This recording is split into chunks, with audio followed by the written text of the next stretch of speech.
ایک دانشور نے کہا تھا پھلوں کی دکان پر ایک فقیر آیا اور پھل بہت سارے رکھے ہوئے تھے. ایک بوڑھا فقیر، اس کو آم کھانے کی خواہش پیدا ہوئی. اس نے دکان والے سے کہا کہ مجھے اللہ کے نام پر کچھ دے دو.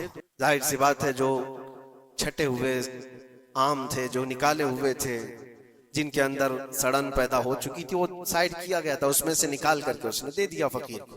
عام طور پر یہی ہوتا ہے، دینے کے لیے جو نکالا جاتا ہے وہ الگ ہوتا ہے. وہ لیا. تھوڑی دیر کے بعد اس کے پاس 10 درہم تھے. وہ فقیر آیا اور کہا 10 درہم ہے، اس کے مجھے آم چاہیے، یہ پیسوں کے اچھے آم دو. تو 10 درہم لیا دکان والا اور اچھے سے چن کر کے 2 آم اس کو دیا جو بنتے تھے. وہ فقیر ہاتھ میں دونوں آم لیا اور پھر اللہ کی بارگاہ میں دکھا کر کہا اے اللہ، دیکھ اس بندے نے تجھے کیا دیا ہے اور مجھے کیا دیا ہے. تیرے نام پر مانگا تھا تو سڑی ہوئی چیزیں دیا، اور میرے پیسوں سے دیا ہے تو اچھا مال دیا. کیا یہ عام طور پر نہیں ہوتا ہمارے ہاں؟ کھانا اگر بچ جائے تو اسے تک بانٹنے میں دے دیا جائے.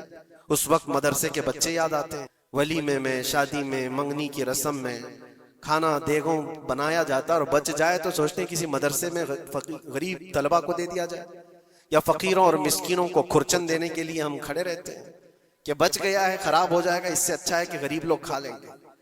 ایسا کیوں نہیں ہوتا کہ جب دیگ پک کر تیار ہو جائے تو اس کا اوپر والا پہلا کھانا فقراء کو دے دیا جائے، کیونکہ وہ اللہ کے نام پر دیا جا رہا ہے. ہمارے اپنے کھانے سے پہلے غربا اور مساکین کا خیال کر لیا جائے.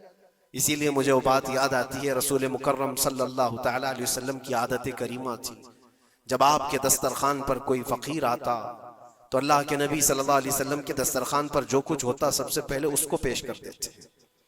حضور پاک صلی اللہ علیہ وسلم رمضان کے مہینے میں دسترخوان پر بیٹھے ہوئے ہیں. ایک مسافر آیا بڑی دور سے، وہ حضور کو ملنے کے لیے آیا تھا.